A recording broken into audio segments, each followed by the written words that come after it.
Hi everyone and welcome to this week's Down the Rabbit Hole. So this week we're looking a little bit differently because we're actually going to do a tutorial on how to make these jazz hand blocks.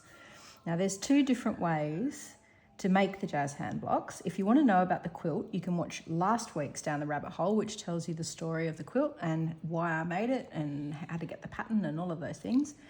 If you're looking for any of the things I talk about today, they're all at my website, so including the pattern, so you can go there and see it. It's www.sarahfilkey.com. So the two different ways to make this, one is to use English paper piecing, which is piecing over pieces of paper, essentially, and then stitching those together. And the other is to hand sew. So I'm actually going to do two tutorials. This week I'm going to talk about the English paper piecing, and then next week I'm going to talk to you about the hand sewing. So if you're looking at the website and you're wondering what the difference is between the templates, the piece with these in it, so the solid template with the registration holes here, and this large template here, which is for these outside triangles, these are for rotary cutting around, and these are what I use for the hand piecing. So that's what I'm going to be using in the tutorial next week. The other pack that you'll see is all full of the papers, and it has enough of these papers to make the whole quilt at the size that it's shown. Papers are reusable, so don't feel like you can't pull them out and use them again if you want to make a bigger quilt. That's absolutely fine. And it's also got in it what's known as a peeper template, so it has a hole in it, and that's what we're going to use for the English paper piecing. Now the way that this block is put together is actually in V-shaped wedges like this. So we're going to make all of these little V-shaped wedges on their own first and then put them together as we go along.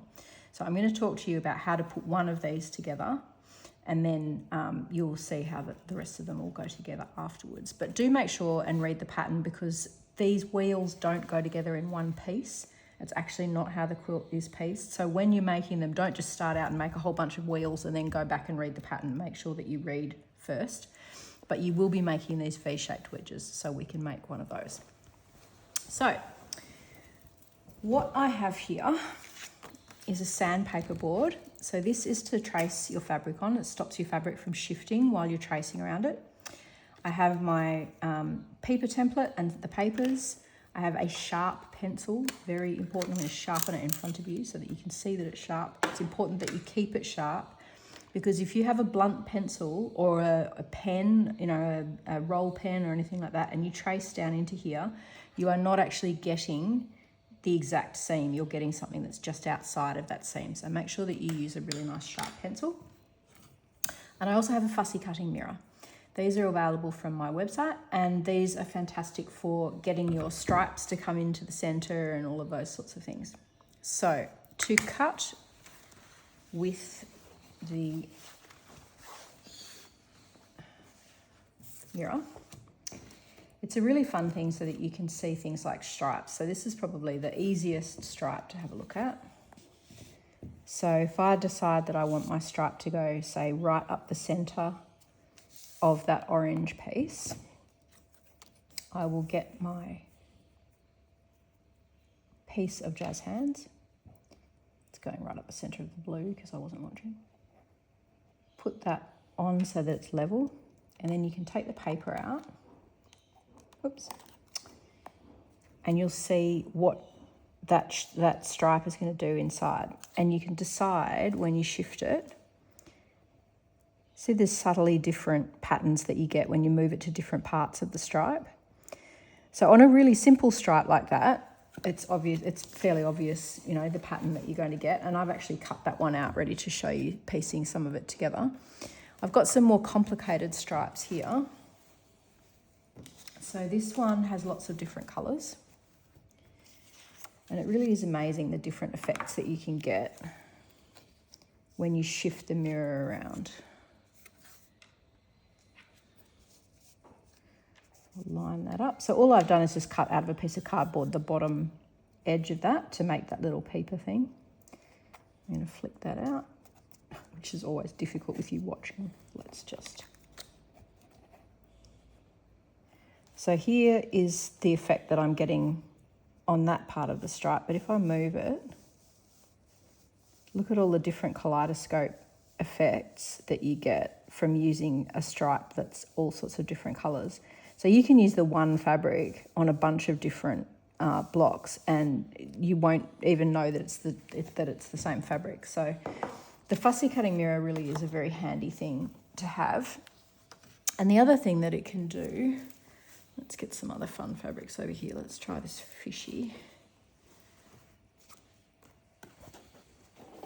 So I reckon that he would be pretty cute in the centre. Once you've decided on where you want your fabric to be cut, just make sure and take a photo of it and make a note of it so that you have exactly, see that? How cute. I think I need one with fish in the middle. We can shift it and have a different fishy. Oh, that one's fun. If you get his tail, let's move that around. You get his tail in there. See, I don't have that in the right spot, but you get the idea. You get that lovely little star up in there and the fish swimming into it. So there's lots of fabrics that you sort of think, oh, that's not going to make a very interesting fussy cut, but lots of them do. This is the other one I was playing with this morning, which I actually can't wait to cut up. This just arrived in the post just yesterday. I ordered it.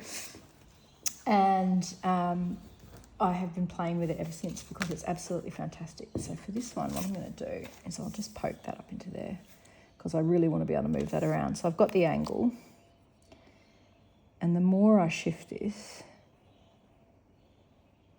like look at that fabulous little star that comes out.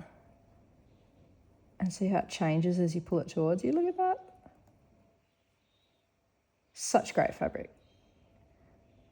So do get yourself a mirror. You'll find that you get to play with all kinds of fun bits and pieces for these blocks because they really are just a lot of fun to do the fussy cutting. One of the ones I have cut out here is my little girl. I'm going to get her all round in circles looking at herself, which is very, very cute. Okay, so that's the mirror. What we're going to do, I might cut some fishies, I think, because that was really fun. So I have my template here, and what I'm going to do is find that tail that I liked. There it was on the end of that big fish, big pokey fish. There he was. And I'm going to line it up exactly where I want it and use that sharp pencil. Now look, it doesn't matter terribly for English paper piecing unless you really have fussy cut, that you want your piece to be exactly where you are putting that pencil. So see how I'm angling my very sharp pencil down inside that template so that I'm getting right into the point. So if you go straight down, I don't know if Damien can get that, but can you see how that is actually outside? If I draw that line, it's just subtly outside of the line I was drawing before. And it's not even a 16th, like it's a, I don't know, a 32nd of an inch. But when you're putting together a block that has lots and lots of pieces in it like this, it is really, really important that everything fits together, or else you're going to have a block that, you know, sits like this. It won't sit flat. So make sure and use your sandpaper board. See how that didn't shift around as I was tracing on it? I'm going to cut that piece out. And this is where we make some quilter's lace, because just about everything between my English paper piecing and applique, just about everything I have is just full of little holes because I'm always cutting out a leaf from the centre of something, or an eye from the middle of a flower or something like that. I have a lot of fabric that has little holes in it all over the place. So there's my piece ready to go. And even though it's tempting to cut in from here, when you're fussy cutting, don't do that. Cut the hole out, because you never know where you can fit something else. You might have a hexagon later down the track that you want to get those little fishies onto, or you might cut a leaf or a ellipse shape or something for applique that's got that little fish. And if you've cut right through the middle, just chopped, then you lose all of those options. So leave yourself a little peephole. So here's my little fish. And I have a glue stick. and I'm just going to put a little bit of glue, not very much at all, onto the back of the paper to pop it down into there. Now, if I'm being really, really careful about my fussy cutting, I'm being very, very careful about where I line that paper up, but I'm just going to pop it on for the sake of showing you. You don't want loads of glue, just enough so that it's sticking down. Pull it up nice and tight. You don't want it so tight that, you know, it's absolutely skin tight against it, but you don't want it baggy, because if you make it too baggy, then you're literally just giving yourself way more seam than you actually want. So nice and tight against the edge.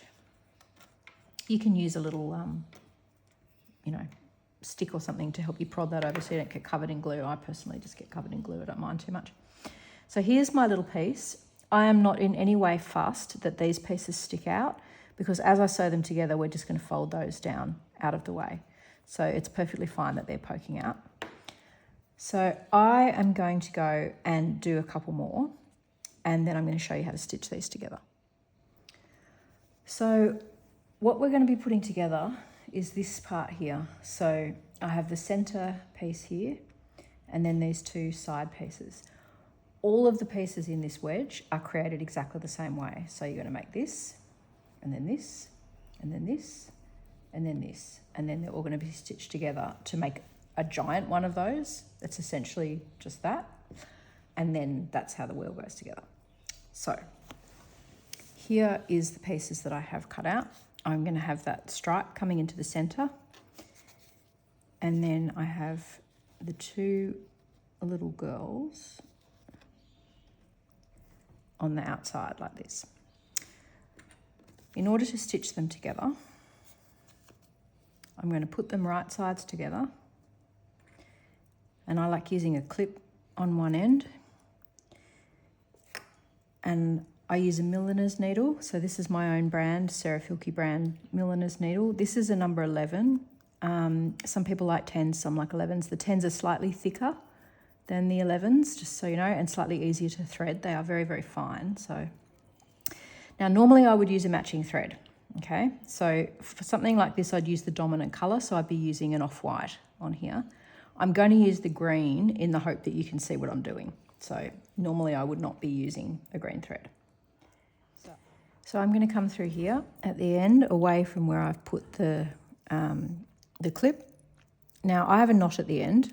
There are lots of people who will say that you shouldn't use a knot English paper piecing. There are lots of people who say that you shouldn't use a knot for quilting. There are lots of people that say all sorts of things. I use a knot.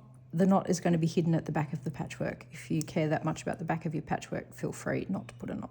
It's fine. It just needs to not come undone. So what I'm doing is sliding my needle straight across. So I've got that bit of the fabric and that bit of the fabric, and I'm going straight across. I'm not going on an angle. If you go in on an angle, if you go in this way, you will see that diagonal stitch at the front of your piecing. And what you want is for those stitches to be hidden as much as you possibly can. And you'll also see that I'm not pulling it so much that I'm, like, you know, it's not torture. These need to be, you know, fairly tight and what have you, but they don't need to be so tightly pulled that you're hurting your hands by doing it. I know a lot of people who say they can't English paper piece because their hands hurt so much. And that is literally due to gripping here and pulling too hard here. So just be a little bit gentle with yourself. You don't have to be desperately, desperately tight. And you don't have to be so close together that it's going to take you an hour to piece along a seam either. Remember that you're doing the work of a sewing machine. But it doesn't have to be perfection. Why is it that as soon as I demonstrate, everything tangles and, you know, anyway. So I'm not going to go to the end of that because that's tangled now. But what I am going to do is to open this up and show you that even though I'm using green thread and it doesn't match, you can't see those stitches. Is that still in focus, Damien? You can't see those stitches, and that is because I went straight across and not diagonally. If I go diagonally, let me see if I can quickly undo this while I'm talking to you. If you have trouble with your thread tangling, by the way, and I should have done it before I started with this, I have a thread conditioner that's made especially for me in Tasmania that's available on my website. There we are. It's made with Australian soy wax instead of beeswax, and so it doesn't clump on your thread and it makes everything glide a lot more easily. So there's my across stitches. If I go this way, I'm going to do a couple and really make them diagonal. And hopefully on the front you will be able to see the difference. Okay, so my stitches are pretty small, but see how straight away you can see those? And then these ones you can't see at all. So going across makes a big difference. I also don't take a bite out that's so big that I've gone all the way through the paper. It's just catching those two fabrics, because that's when you really see those stitches. So see how far that's come down into that fabric so that it's gone right through the paper. What you're aiming for is to just have it slide across the top of the two papers.